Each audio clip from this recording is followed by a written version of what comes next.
The question is computing the derivative of this function. If you notice carefully, there is an outside function and there is an inside function. Outside function here is the square root. Okay, so this question requires chain rule.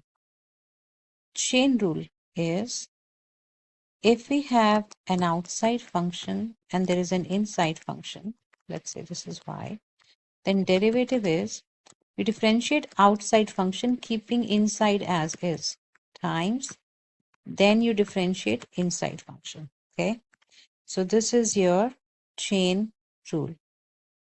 Let's work it out on this problem.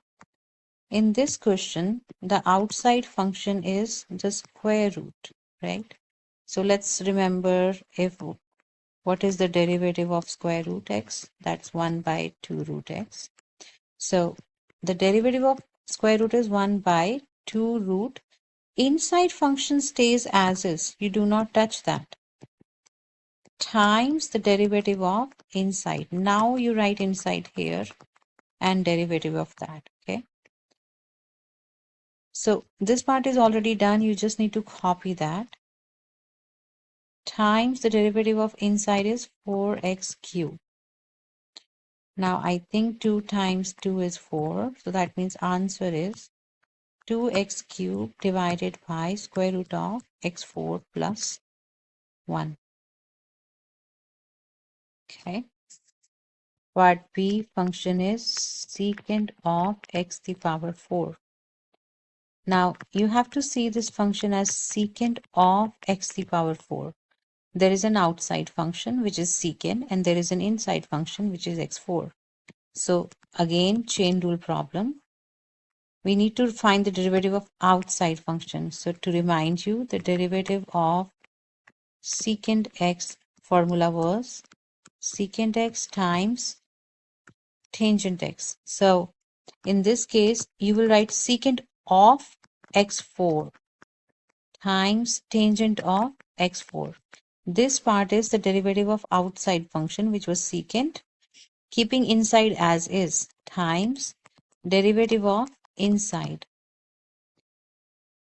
That can be done using the power rule. Secant x4 times tangent x4, keep it as is, times the derivative of x4. What is that? 4x cubed. So this is good enough as an answer, but you can write it better by bringing that 4x cubed in front. This is your final answer. Here is question number 13, part C. Again, there's an outside function here, which is square root.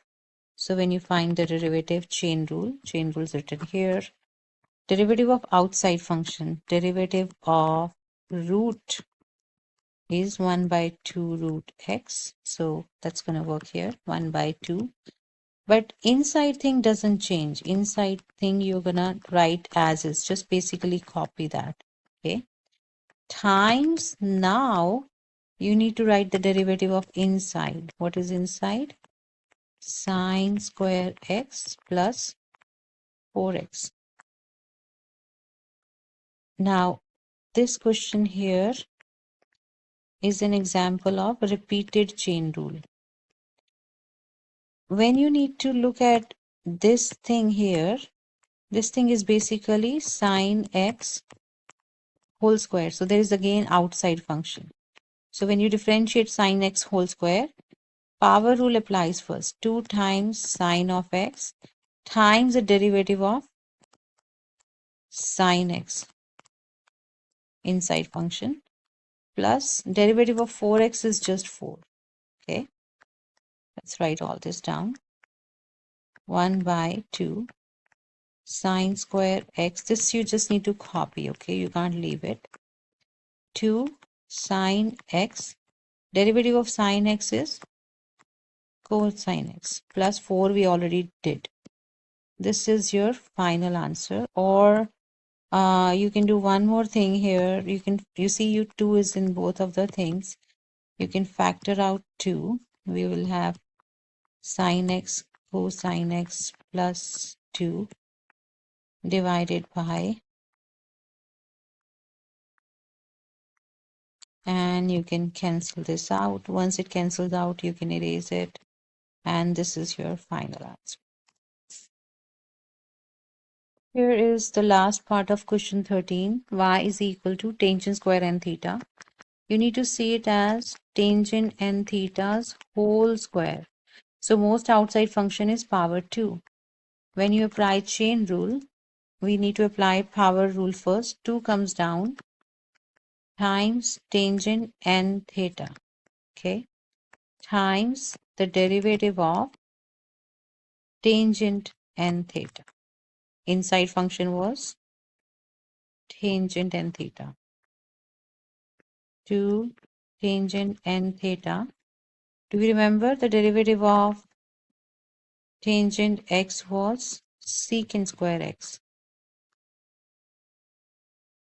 So that means the derivative of this portion would be secant square n theta times there is another inside function times the derivative of n theta.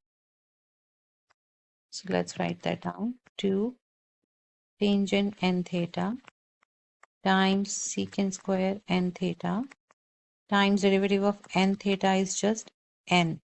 Pay attention, it's with respect to theta. So in place of x, we have theta. This is your final answer. To make it nicer, you can bring n in the front. 2n tangent n theta times secant square n theta.